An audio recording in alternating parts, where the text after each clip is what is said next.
It is late November 2020. We are at 54 Church Street in Grantville, overlooking downtown, the railroad track. And we are in front of what has formerly been for 100 years the United Methodist Church of Grantville, in a high spot overlooking downtown, a beautiful brick church built in the 1920s when the town was thriving, actually. At that time, the train stopped every day, the freight train, passenger train. 3 banks in town, hardware stores and mills going, textile mills and farmers' families coming in. Beautiful church, several thousand square feet. We're going to do a day one look, as we have just purchased the church and have not started anything really other than buying the church. Let's go inside. Beautiful oak doors that have been stained. Believe me, that stain will be coming off. A nice, very nice entrance, and hopefully a nice wedding venue for Christian services, weddings, funerals, baptisms, and whatever else you can think of. When you come in the church, you have a choice going right into the sanctuary, or you can go right downstairs into the reception area. I'll try to do this a little slower than my normal routine. It makes people dizzy. A beautiful sanctuary. There's 3 lights behind that stained glass above the cross. For the life of me, I can't find the switch. Beautiful stained glass throughout the church.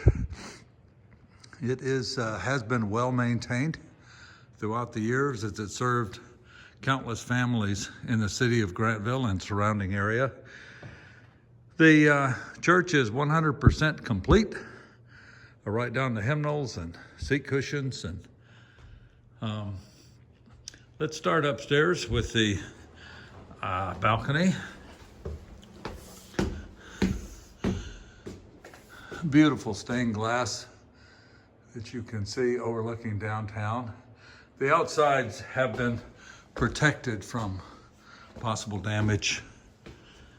We get up to the balcony. Again, just so well done. Lots of stained glass. Beautifully taken care of. And again, we have done nothing as of yet other than purchase the building. Let's continue the tour. Back down the stairs.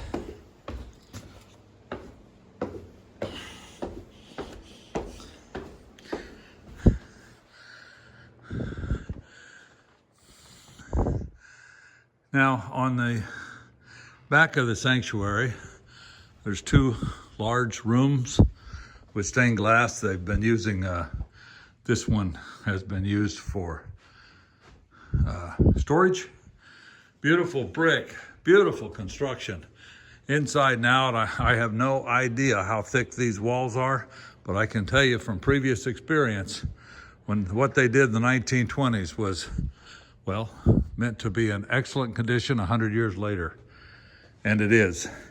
Now, this room has been used as an office, also has stained glass, and see the printer and various things that would be typical in an office. And now, as far as a wedding venue, a Christian services venue, you'll need the reception area, so let's go straight to that. Look at all the coat racks on both sides of the entry door. A beautiful stained stairwell, stained and painted.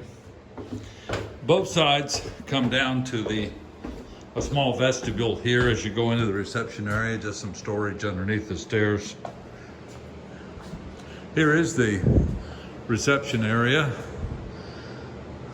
It is furnished also, not in high quality, but in very, very convenient, serviceable condition.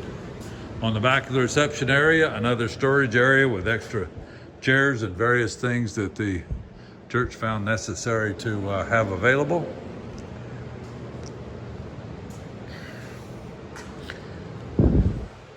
Lots of windows. And again, on this side also, storage area, certainly in need of scraping and painting that they didn't get around to, didn't find necessary. Now, of course, in this reception area, you'll need a full kitchen, and that is available. Let's go take a look at that.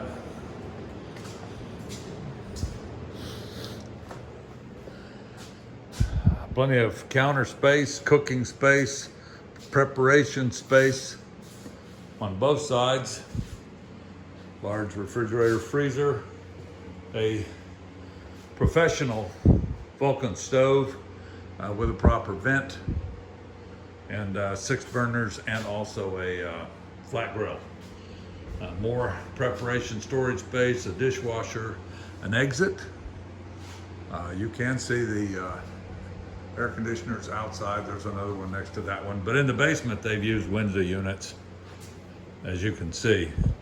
Or I should say the reception area. Now, this is kind of interesting. I almost hate to go in here, but in full disclosure, this is the boiler room.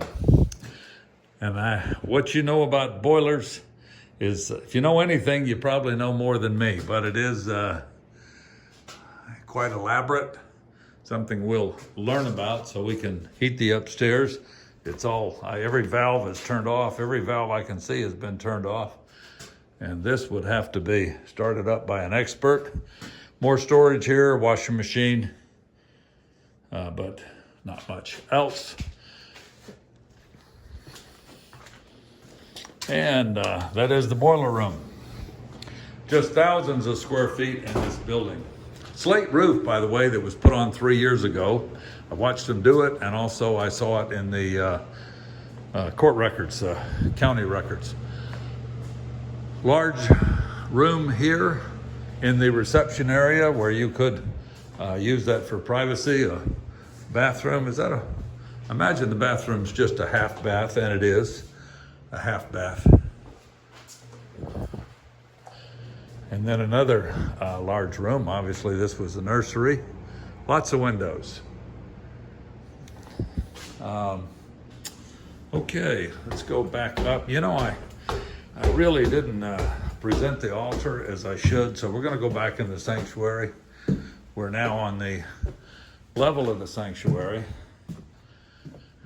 I'm told underneath this red carpet is hardwood floors. I promise you we will find out, but it is complete. If you wish to have a service, you do have the vestibule and chairs, everything you need.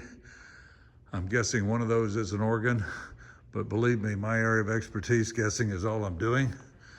And look at the beautiful stained glass, donated many years ago, 100 years ago or so, for family members. The Arnolds, a well-known name in Grantville. And there's the organ. See, I knew. All I had to do was see the pedals and the piano. All the equipment is here, sound equipment and everything. But I will say, I don't think there's a baptismal behind that. I expected to see it, but it's all carpeted, so I'm guessing there isn't one.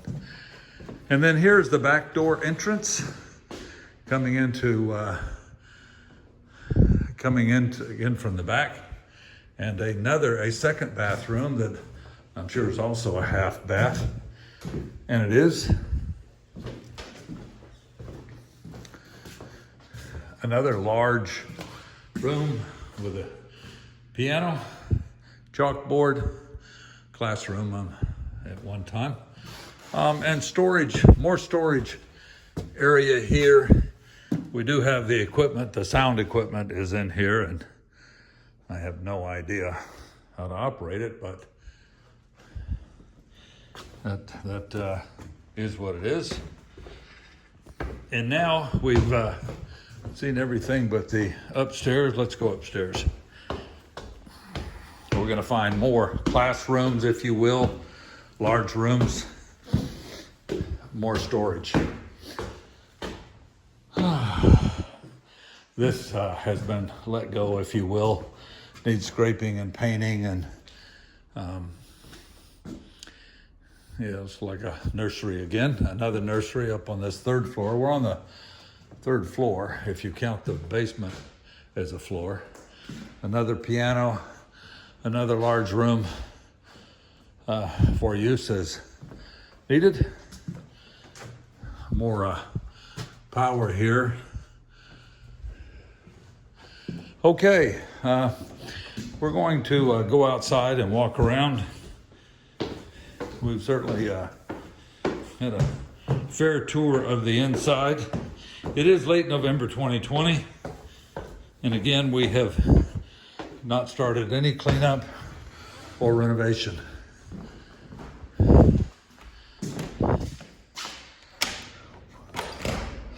We did put in our Wi-Fi, drilling that wall. Our long bit wasn't long enough to get all the way through. We had to drill from both sides and try to find it. There's the former parsonage, just for reference.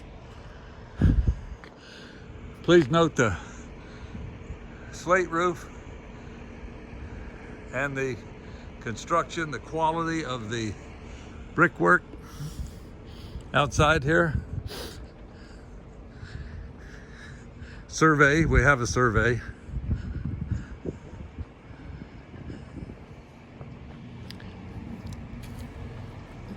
We will figure out the air conditioning. The units are there.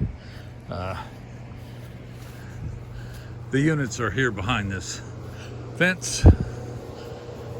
And at this point, I can't tell you a whole lot more about it, but one thing I do want to do is back up until we get to the sunlight and show you more of the, yep, there's the sunlight. Let's move back in a little. Again, check out the slate roof. It's got lots of pitch, which protects you from leaks, whereas a shallow roof line is much more difficult to maintain. We'll go back to the front. This is Lone Oak Street coming into Grantville. The church, the last service was August 30th, 2020, end of August, if I don't have the Sunday correct. That was the last service. Then the Methodist Church put it up for sale in October. We've closed on it now in November. So cleanup due all around, but I think you can see it excellent condition. We're just so happy to have it. I will protect the sanctuary, I do promise you that, and we'll just have to see what happens. 54 Church Street in Grantville, Georgia, November 2020.